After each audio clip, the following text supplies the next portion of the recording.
та бүхнийг араалан айлтгая. Би сэтгүүлч Бадар Шин жаргалмаа. За энэ үзэгч та бүхэндээ уулзаж, за үзэл бодлыг сонсохоор студидээр Тээвэр хөгжлийн банкны туулийн дарга, төлөөлөл удирдах зүйлийн дарга инх тайныг өрсөн байгаа. Урилгыг хүлээн авч хүрэлцээрсэн танд их баярлалаа. Тэгэхээр би таныг бас ерөнхийлөгч болон ерөнхий прокурорт хүсэлт бичсэн гэдэг мэдээллийг авсан. Та ямар учиртай хүсэлт байсан бол тодруулж өгөхгүй юу? Ер нь одоо манай улс бол их сайхан орон юм. За энэ сайхан орондоо бид нар бол бусдад дутуугүй амьдрахад нэг л зүйл дутагдаж байна. Энэ юу гэхээр хууль байна.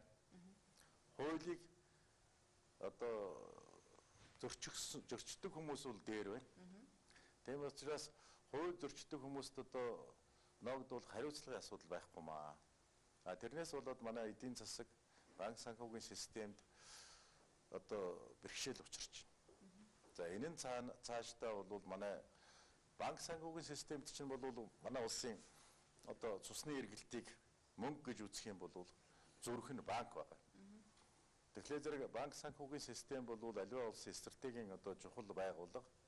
Тэгээд энэ байгууллагын хувь заяа бол мэдээж одоо Монголын ард түмний хувь заяатай салшгүй холбоотой. Тэгээд Тээвэр хөгжлийн банк Монголын аржааны бас банкуудын нэг. Тэгээд Тээвэр хөгжлийн банкн дээр ямар бэрхшээл учраад байна ихтэй зэрэг бид бол манай улсын одоо хууль тогтоомжийн дагуу үйл ажиллагаагаа явуулаад хуулиа мөрдөд явж байгаа. Гэхдээ шүүхийн олон шийдвэрүүд бидний талд гарсан, олон сар жил хугацаа алдсан. Гэхдээ шийдвэрүүд гарцсан. Гарсан шийдвэр биелэхгүй байна, хэрэгжихгүй байна. Тэгээд хууль их зөрчигдөж байна. Тэгээ энэ асуудлаар өнөөдөр бас олон түмэнд мэдээлэл хийдэм бол гэсэн. Ерөнхийлөгч прокурор хоёр төгссөн хүсэлт нь юу байсан?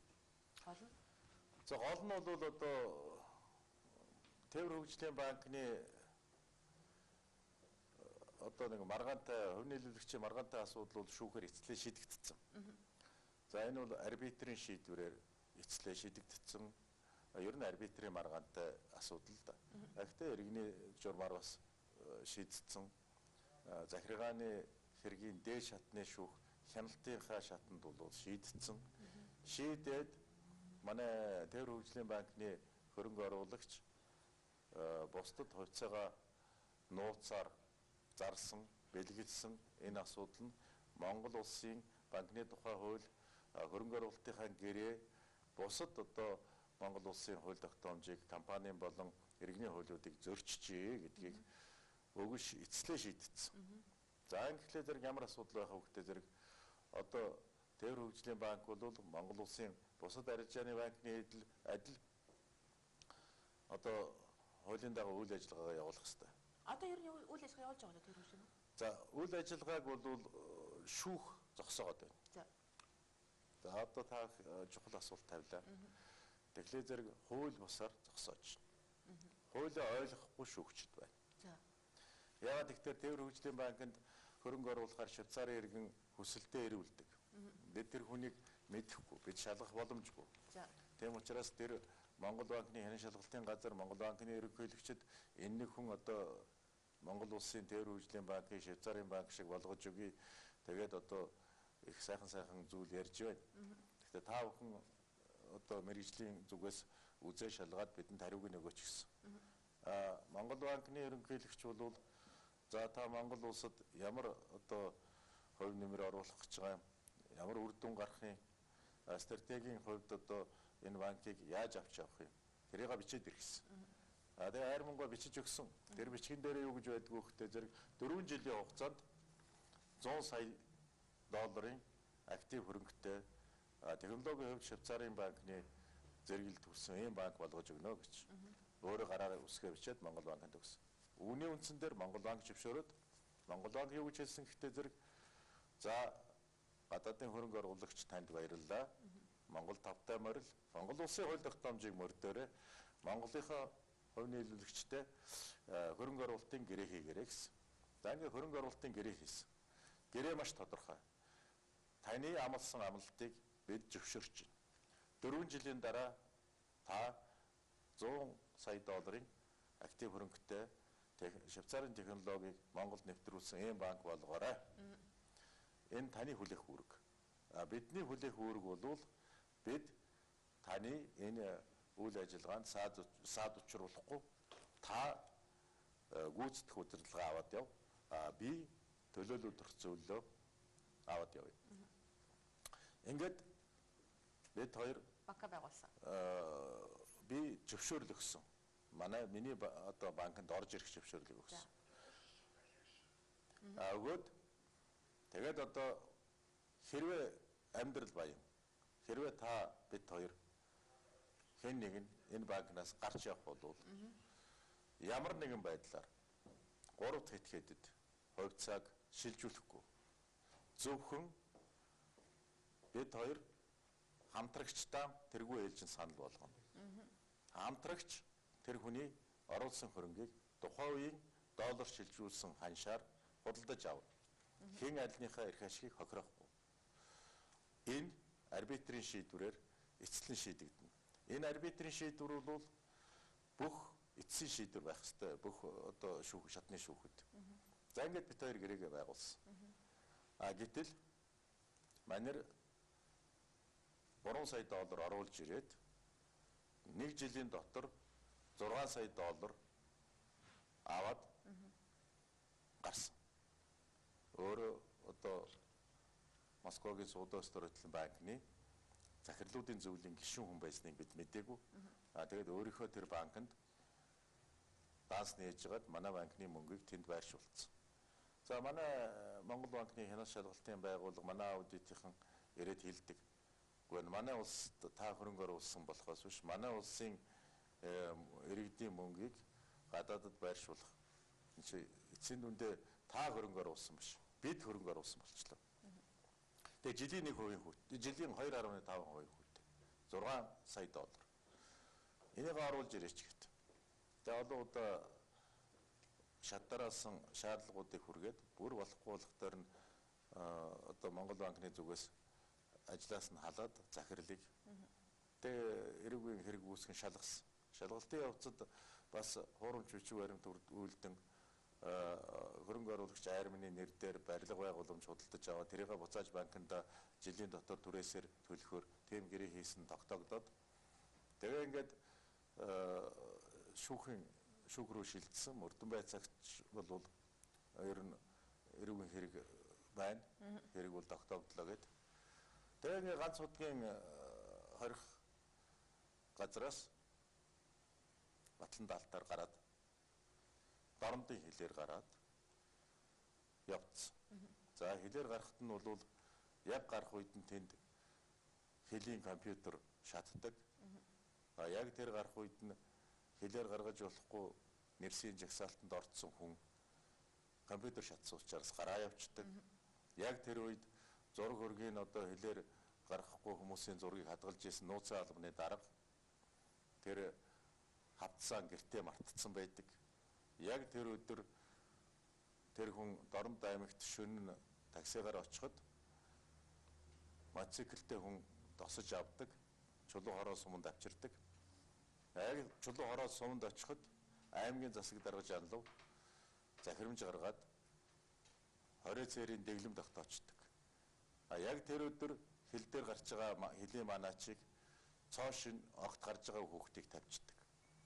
Тэр хүүхэд та энд юу хийж байгаа орс вэ гэхдээ зэрэг би Улаанбаатарт ажилладаг юм энд явж исэн чинь гинтхэн 20 цэрийн дэглэм тогтчлоо. Би буцаж гарч чаддгүй. Хилээр гарчаад буцаад Улаанбаатартаа очиё гэж хэлээд гараа ивцсэн байдаг. Та тэр юу гэж юм яг хүний нэр устай тийм ээ одоо нэг баримттай юмуд ярих хэрэгтэй л да хүний нэр ус хэлж байгаа учраас энэ бүхнийг баримтжуулсан уу? Та өөрөөр хэлэх юм бол тэр жанлаг гэдэг хүний нэр дурлаа тэр хил дээр ажиллаж байсан хүмүүсийн нэрийг дурлаа тэр энэ бүхэн одоо баримттай бижиж шүүхтэр та тодорхой хэмжээнд өөрийгөө хамгаалах хэрэгтэй. Энэ ажил юу ямар хэмжээнд байгаа. Гэтэл би бас тантай ярилцах болсон учраас жоохон судлалаа. Гэтэл Армин гэдэг хүн 2011 онд Монголд өөрсдөө хурж ирээд за намайг бүтгэж ийна доромжилж ийна инхтэй авин гэж бол хоёр гэдэг юм ирсэн байх юм. Ямар учиртай. Тэр их сайн юм. Тэр хэвлэлийн хурал болдё. Тэсэн чинь тэр зүхтаагүй хүн өөрөө би зүхтаагүй би энд байна гэд өөрөө яриа өгсөн гэж мэдээлэл байх. За тэр хэвлэлийн хурал болдог өдөр хэвлэлээр нөгөө манай Айрмангой гараад ирсэн байна. Тэгэхээр зэрэг бид нар мөнгө олж авъя. Оросын банкнд Айрмангой одоо нөгөө 2 юу одоо бидний одоо оруулж ирсэн 3 тэрбумыг оруулж ирчээ 6 тэрбумыг шилжүүлсэн байгаа. Тэр мөнгөөнийх Тэгэж бас өшөө мөнгө угаасан барьсан бидний хохиросон зөндөө асуудлууд байгаа. Тэрийг яригээд прокурорт энэ хүний хилээ битгий гаргаарай. Бид одоо шалгаач гэд. Нийслэлийн прокурор одоо бичиг өгөхгүй албан тоод. Тэр 2011 онд гэсэн үг. Яг тэр хэвлэлийн хурлыг болдог өдөр. За тэгтэл хэвлэлийн хурал болдог өдөр өгтөө зэрэг 2 хоногийн дараа та бүгдийн хүсэлтийг хангалаа гэд. Нийслэлийн прокурор бижид оржоос албан тоод ирдэг. За ингээд энэ албан тоод хүрээд ирэхдээ зэрэг бид нар болчихж байгаа юм байх гэж бодохгүй. Өөрөөр шалгах нэ тэр хүний. Шалгах нэ л гэж бодсон. Гэтэл Бэхбат гэж мөрдөн байцаагч залуу. Тэр чинь тэр хүн чинь 4 дахь өдөр байна уу да хэвлэлийн хурал хийсэн. За, арим. Тий. Тэгээ 5 дахь өдөр бидэнд хариу ирж байгаа. Бид нар шаардаа за одоо шалгах гэхээр за прокурор та бүгдийн хүсэлтийг хангалаа гэсэн бичиг ирдэг. За шалгаач гэтэл. Тэгээ яг мөрдөн байцааг шиг шалгах гэсэн байна. Тэгээ Бэхбат гээд залуу дараа нь бүр илтэд одоо нэг тийм дарамтанд орсон байдалтай. За. Яг хөвгтэр үгүй би шалгах гээд одоо тэр хүн аль бодолд байгаа юм бол яаж байгаа юм бол хил дээр л одоо битгий гарга гэсэн бичиг өгөөл шалгаж. Тэгээ хилийн цэрэг рүү бичиг явуулчлаа. Хизээ ирэх юм бол тэгээ хилийн цэрэг бидэнд хариугийн 7 хоногийн дараа өгнө гэсэн гэдэг. Тэгээ 7 хоногийн дараа өө тэр хүн чинь таныг нөгөө прокурорын бичиг өгснөөс 2 хоногийн дараа гараа явуулсан байна гэж. Тэгэхээр манайд бол эрхэт байна. Манайд бол төрийн ажилтан хүн дарамтлуулж байна. За энэ Бэхбат гэдэг залуу маш их дарамтанд орсон байсан. Дараа нь энэ хүн бол үл таних этгээдүүдэд зодуулсан хөл гарна гэмтсэн сураг сонссон. За тэрийг бас нэг цагдаагийн ажилтан залуу хэлсэн. За Айрман багаас одоо энэ охин яг тэр хэвлэлийн таны ярьдаг хэвлэлийн хурал дээр энэ нэг хэдэн охтууд аягүй шарттай асуусан. За. Монгол банкны хуулиар бол та одоо танд тийм эрх байхгүй.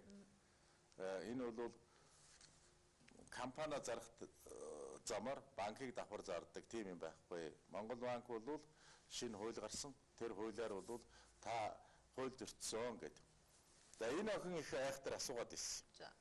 За энэ охтууд тэгээ дараа нь одоо манай хэвлэлийнхэн хоорондоо ярьдیں۔ За энэ охинтой дараа нь би нэг таарлцсан, хальт таарлцсан, царайн зүгээр хачин болол вааха би нөгөө нэг танай хэрэгтэй холбоотой Айрмангойг асуусны дараас амар юм болсон шүү дээ. Гээд нулимсэн цэлгнэл гүгээд алгуулсан. Юу гэсэн чи би ярихгүйгээд зүгтагаад алгуулчихгүй.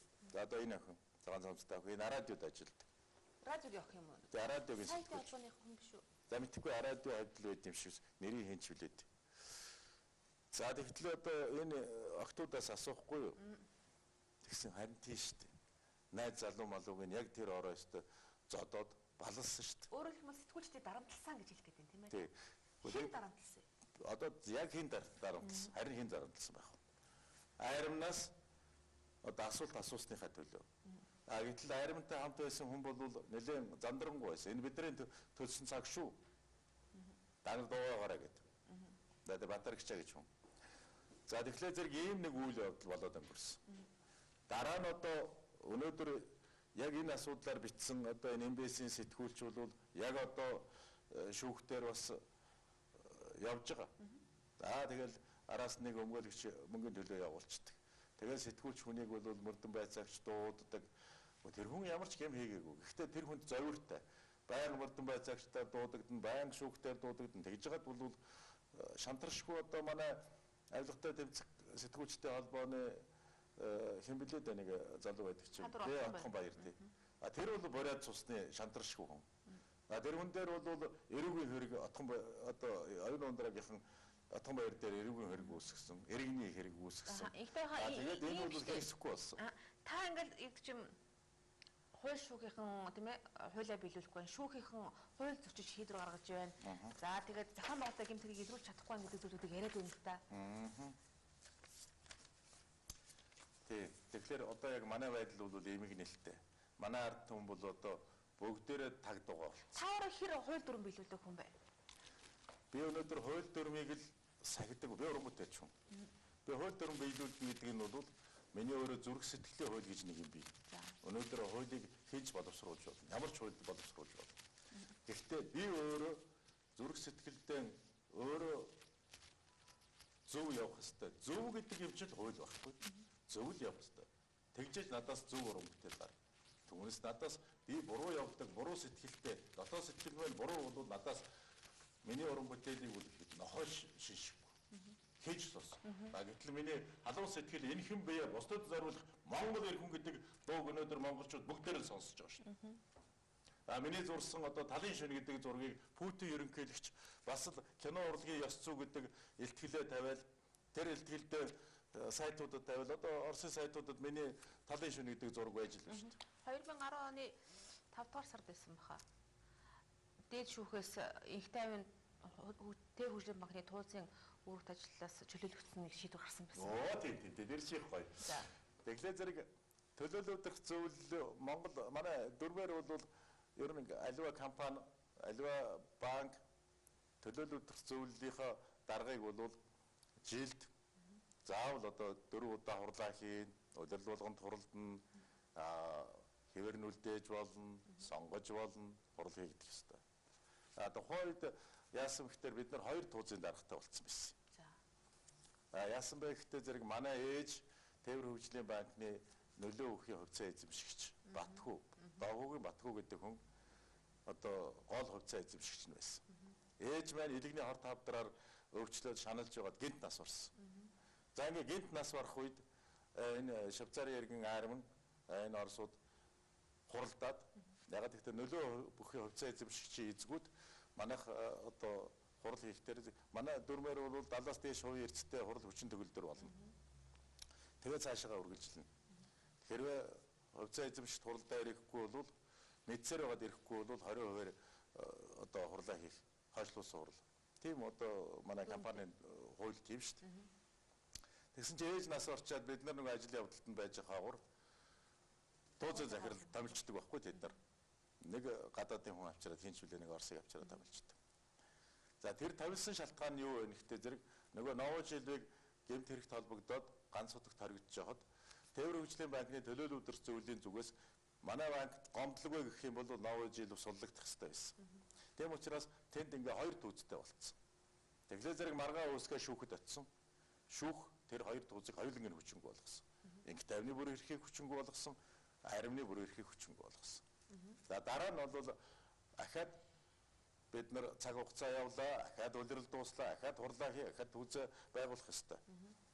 За ингээд энэс хойш 4 жилийн хугацаанд Армингуй хүрээ дээр ахаад төвзөө байгуул, ахаад хурлаа хий. 17 удаа хичээлээр бичиг явуулсан. Ирээгүй. Дахиж ирээгүй. Би Швейцарт очиод гэрийнхэн гадаа кафед очичоод шуудан зөөгчөөд хичээлээр бичиг явуулаад танай энд хурлаа хий гэсэн гарч ирээгүй. Ягаад гэхээр шүүхийн бүх шийдвэрүүд манай талд гарцсан. Арминг буруу гэд шүүхийн шийдвэр гарцсан. Арбитрийн шийдвэр бол бүх одоо оронд хүчин төгөлдөр мөрдөгдөнө. Нью-Йоркийн конвенцээр 128 оронд хүчин төгөлдөр мөрдөгдөх ёстой ийм шийдвэр. Манай захиргааны хэргийн шийдвэр бас гарчихсан. Тэргээр бол армин бусдад хувьцаагаа зарах бэлгэлэх ямар ч эрх байхгүй. Зөвхөн одоо хамтрагчтай санал болгох ёстой. Хамтрагч нь анх хүний хуулиар тогтоогод өгчихсөн. 3 сая 3 тэрбум 920 сая төгрөг байсан тийм ээ. Нэг бэлгэлийн журмаар өглөө авлаа. Тэрийг Монгол банк тийм ээ хуулийн хүрээнд бус байна гэдэг буцаачихсан гэдэг. Зүгээр магадгүй маргаантай асуудлууд юу гэж юм үзэгчд маань ч ойлгоход спецификтэй надад ойлгоход хэрэгтэй олон асуудлууд байна л да. Яг ихтэй тэр хөгжлийн банкны хичнээн Монголын талын эзэмшил байсан. Өөрөөр хэлбэл инх тайван тийм ээ инх жагаар орломоо нарын эзэмшилд байсан Батхуу нарын. Оргил маяг. Монгол банк Монгол улс бол эдийн засаг өдрөөс өдөрт өргөжж байна. Банк бол тухайн цаг үеийн шаардлагыг дагаж явах ёстой. Тэгэхээр зэрэг Монгол банк өнөөдөр 4 тэрбумын дөрмийн сан өнөөдөр ийм дөрмийн сантай банк гэж байх ёсгүй. Манай их хурл шийдвэр гаргаад эдийн засгийг одоо дэмжих үүднээс банкны дөрмийн санг 16 тэрбум болгосон. За 16 тэрбум болголоо. Армингуй хуралдаа ир. Та дөрмийн санд хөрөнгөө хийх үү? Ярьдаг бай. За ирэхгүй бол манай компани хуулиар Монгол улсад мөрдөгж байгаа хуулийн дагуу та ирсээр байтал таны эзгүүд шийдвэр гарах нь байна шүү. Бусад хувьцаа эзэмшигчд. Энэ бол хуулийн дагуу хойшлуулсан хурал хийлээ. Та ирдэггүй. 17 удаа оролцсон. 17 удаа дээжэл бичиг явуулсан. Гэртээ авсан өгсөн ирээгүй. Ирэхгүй гэсэн. Ягаад ирэхгүй гэхдээ зэрэг энэ хүн 3 тэрбумын ерөөсөө өөрийнхөө ашгийг хийгээ явчихсан. Гадаад байршуулсан. Бид нар мөнгө авч чаддаггүй. Бичиг явуулаад байдаг. Одоо тэр Армин гэдэг хүн чинь 51%-ийнхаа тэр хөрөнгө оруулалтынхаа бүгдийг буцаад аваа явуулсан юм уу? Энэ түхэнд бэлгэлчээд байгаа юм зарцаа. Одоо танд хэлэхэд хоттой хойноо тууж явчаад хоосон тойгны ясын бол хотож банкардны шидээд өгцөнтэй адилхан байгаа байхгүй юу? Юу гэхдээ зэрэг өнөөдөр манай мөнгө бол Суудын Улс төрлийн банкнд байж байна. Авъя гэтэл гарын үсэг одоо тухайн үед гарын үсэг зурсан манай банкыг төлөөлж исэн новой жилүү оргоо явуулсан.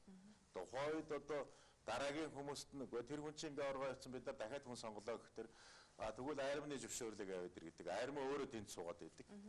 Тэгээ Армин миний зөвшөөрлөг аваад иргээд Армин өөрөө хэлийн цаа суугаад болохоор чинь ингээд ер нь бол ийм юмд манай улс бид бол улс орон гэдэг чинь өөрийн гэсэн эрх ашигтай, өөрийн гэсэн банк санхүүгийн систем сайн байж энэ улс орны эдийн засаг сайн байна. Ерөн зүгээр Швейцарт бол ийм дураараа авирлах явдал байхгүй. Тэнд хууль дүрэн бол ягштал бүрдэгдэх ёстой. Би саягаад мэдээллүүдээ харж идэл за та дээрээс мөнгө зайлуулсан байна. Дээрээс нь их тавин их чаргал гэдэг хүмүүс цагаан цагтаа луйрчд гэдгийг маш ихээр бичигдсэн байна. Та луйрдуулчаад дээрээс нь ингээд оромжлуулчаа сууж авч нэр төрөө сэргийлэх боломж байна. Зөвхөн ер нь нэг юмд би бол маш сайхан байд. Ягаад гэвэл би хэвлэл мэдээллийн эрх чөлөө бол чөлөөтэй. Намайг бичиж болно, гүтгэж болно. Ганцхан үнэнд гүйцэгдэнэ гэж нэг юм байна шүү дээ. Тэм учраас одоо намайг цагаан захтай гэмт хэрэгтэн тэрэн дээр ингээд уншаад үзэх юм бол ийм юм байгаа. Их тайван новой жилийг одоо албаар шоронд оруулсан. Албаар одоо Монгол банктай хууль шүүхийн байгууллагатай байгаа нийлээд их тайван тэр хүнийг ингээд одоо баг шүүх хуулиар дарамтлуулж байгаа төөгөө явуулсан гэж байна. Тэгэх юм бол манай улсынхаа одоо хууль цаазны байгууллага гэмгүй хүнийг яагаад хорж байгаа? Гэмгүй хүнийг яагаад ганц удагт хорж байгаа? Гэмгүй хүн дээр яагаад эрүүгийн хэрэг үүсгэж байгаа гэдэг асуудал гарч ирнэ. Тэгэхээр энэ бол яг вэ энэ дээр бол яагаад тэр нэг талаас бол одоо тэнд бичигдэж байгаа хүмүүс бол эмзэглэх хэрэггүй. Намайг чөчж болно, хэнийг чөчж болно, манай дүүг чөчж болно. Ганцхан би бол энэ өөрийгөө шалгуулахад нээлттэй байна. Хэн ч намайг юу ч гэж үчиж болно. Хууль шүүхийн байгууллагад би очиж шалгуулахад бэлэн байна. Бусад тэгж байгаа улсууд тэгж чадахгүй юу? Энэ бол зүгээр би жишээ гэж бодож байна л да. Бид эндээс сургамж авах хэрэгтэй. Зөв ч буруу ч тийм ээ. Банкны салбарт гадаадын хөрөнгө оруулалт орж ирэхээр бид дараа энэ алдаа давтахгүй байхын тулд ямар хамгаалтыг хийх ёстой вэ гэдгийг одоо хууль батлагчид байна, хууль зохиогчид байна. Энэ дээр анхаарах ёстой байх л да. Та ч гэсэн нэгэн цагтаас их хурал хууль баталцаж явсны хувьд энэ дээр ер нь ямар зүйл дээр илүүтэй анхаарч энэ хууль боловсруулж байгаа хүмүүс анхаарах ёстой гэж бодож байна. Одоо энэ хөрөнгө оруулалт банкны салбарт илүү төлөхөө хэрэгтэй шаардлагатай байна гэдэг зүйл яриад шүү дээ сүүлийн өдрүүдэд. Тэгэхээр энэ дээр бас бид нар тийм ээ алдаа давтахгүй байх ёстой шүү. Хууль гарцсан шүү дээ. Манай хууль бол гайхамшигтай хуультай. Ягаад гэхээр манай энэ хууль бол хуучин одоо аливаа банкнд хөрөнгө оруулахдаа нэг компаниар дамжуулж хөрөнгө оруулчаад тухайн компани эзэн нь хаана байна гэж тайгаад ахтар олддог. Тэр компани эзэн нь ахаад нэг компани үүсгэн байгуулсан байдаг. Тэр компаниг хаана үүсгэн байгуулсан? Сингапур ч юм уу, Люксембург ч юм уу, бүр офшор зонд ч юм уу үүсгэн байгуулсан байдаг. Тэгээ эзэн хэм бэ? Гэхдээ эзэн бүүмэд компанид эзэн бүүмэд банкнд манай иргэд хамаг мөнгө авч хадгалуулсан байх жишээ. Нэг гарын үсгээр одоо манай улсыг өрөнд оруулахаар том батлан даалт гаргаад аккредитив ийм баталгаа гаргаад дуусгачвал яана.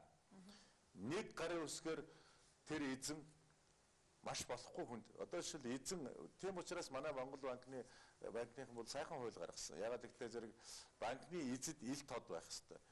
Тэр эзэд нь хэн бэ? Хэнд мөнгө хадгалуулж байна? Тэр нь эд тод байх хэрэгтэй. Тийм учраас манай банкны хуулинд бол тэр 36-гийн 1-ээс 12 заалт бол үнэхээр гайхамшигтай заалт. Энд бол Японд одоо манай доктор хамгаалсан мундаг нэг сайхан эмэгтэй байдаг. Одоо хуучин Монгол банкны хуулийн зөвлөхөөс одоо манай Наран Чимэг гэж энэ хуулийн талаар бас мундаг эмэгтэй байдэ иргэний хуулийг гардаж бас юу бий болгосон. Тэрний гарын шав би нэрийг санахгүй байна. Тэр эмэгтэйгийн одоо энэ хуульд оруулсан нэмэлт өөрчлөлт байхгүй юу? Тэглээ зэрэг энэ нэмэлт өөрчлөлтийг айрмангой түрүүний миний зургийг үзүүлдэг энэ охин хэлээд байсан байхгүй юм. Айгүй сайн ойлгоцсон. Манайх ийм хуультай шүү дээ. Та энэ хууль зөрчсөн байна гэдэг ахлаа зэрэг сүүлдээ Айрмангуй яасан гэхээр тийм ээ. Тэр хууль зөрчсөн үнэн. Гэхдээ энэ хуулийг тэр их тайвны дүү их жаргал гэдэг хүн Монгол банкнд байсан учраас намайг хувьцаагаа зарахад зарж магадгүй гэж энэ надад зориулж гаргасан хууль. Тийм учраас танай тэр их хурл чинь тэрийг батлсан юм а гэж яг бүр одоо бичлэг байж байгаа. Одоо тэрийг бид надад бичлэг нь байж байгаа ш тэр яг ингэж хэлээд тэгээд энэ хүүхэд оройн зодуулсан байгаа үл таних этгээд үдэд. Хэн явуул зодуулсан хэн зүгээр энэ бол ардын төр санны сэтгүүлч Бат сайхан гэж залуу тээцийн дор бас одоо бас л нэг энэ Айрман оюуны ундраатай холбоотой юм бичснээсээ бол зодуулсан байт. Хичнээн сэтгүүл зодуулах юм. Хичнээн одоо та бидний үр хөвгч шиг сэтгүүлчийн боловсрол эзэмснийхаа төлөө, бодит үннийг нийтлснийхаа төлөө дандаа энэ одоо хүмүүс зодуулаад байдаг. Цаад хэн зодуулаад байна, хэн явуулаад байна гэдгийг манай төр засаг бол сэтгүүлчдийн байгууллага, сэтгүүлчтэй хамгаалах үүднээс энийг одоо шалгах ёстой гэж бодож байна. Төрийн албанд байгаа албан хаагчид бас авилгал хэл авах авдаг, тийм ээ, хуулиа биелүүлдэг үү, зохион байгуулалтын гэмт хэргийн сүлжээнд холбогдчихсон гэдэг зүйлүүдийг та яриад байна. Тэгсээр нэ та хүмүүсийн нэрийг илчлэхгүй төр хойшлуулна гэдэг нь ямар учиртай? Та аль хүмүүсийн нэр? Одоо төрийн албанд байгаа тэр авилгал хэл авах холбогдсон хүмүүсийн нэрийг хэлэхгүй төр хойшлуулъя гэсэн байсан шүү дээ. Аль нь? Ер нь бол ийм шүү дээ. Нэг зүйлийг бодох хэрэгтэй. Өнөөдөр манай Монгол орн бол яг Украин, Киргизийн хэмжээнд очсон байна. Тэгэхээр бид нар бол энэ сайхан орноо өнөөдөр бүр тийм эмгэнэлтэй байдалд оруулахгүй байх ганцхан боломж Монголын ард түмэнд байна. Монголын ард түмэн өнөөдөр тэмцэгч байх хэрэгтэй. Хамгийн одоо захын жирийн иргэн тэмцэгч. Жирийн иргэн инх тайван шиг дугарч явах хэрэгтэй. Инх тайван бол жирийн хамгийн бүр 2 сая 900-ийн хамгийн доотлын иргэн байх хэрэгтэй. Надаас илүү тэмцэгч, надаас илүү ярьдаг, надаас илүү энэ хууль зүйт нийгмийг хүсдэг тийм байх хэрэгтэй. Тэгээд инх тайван шиг өнөөдөр ярьдаг, хэлдэг өнөөдөр ийм нэг 3000 хүн ингээд зэрэг ярьж байхад бол манай Монголд бол ерөөсө хууль дээдэлсэн орн болно. Хэн нэгэн эрхэм дарахтан одоо их стэйц дураараа авирлах боломжгүй. Ийм болох юм бол энэ оронд бид ад жаргалтай амьдрна. Хойч ирээдүйн маань итгэлтэй эх орноос гарч явахгүй энэ эх орондоо итгэлтэй амьдрах итгэлийг бий болгол.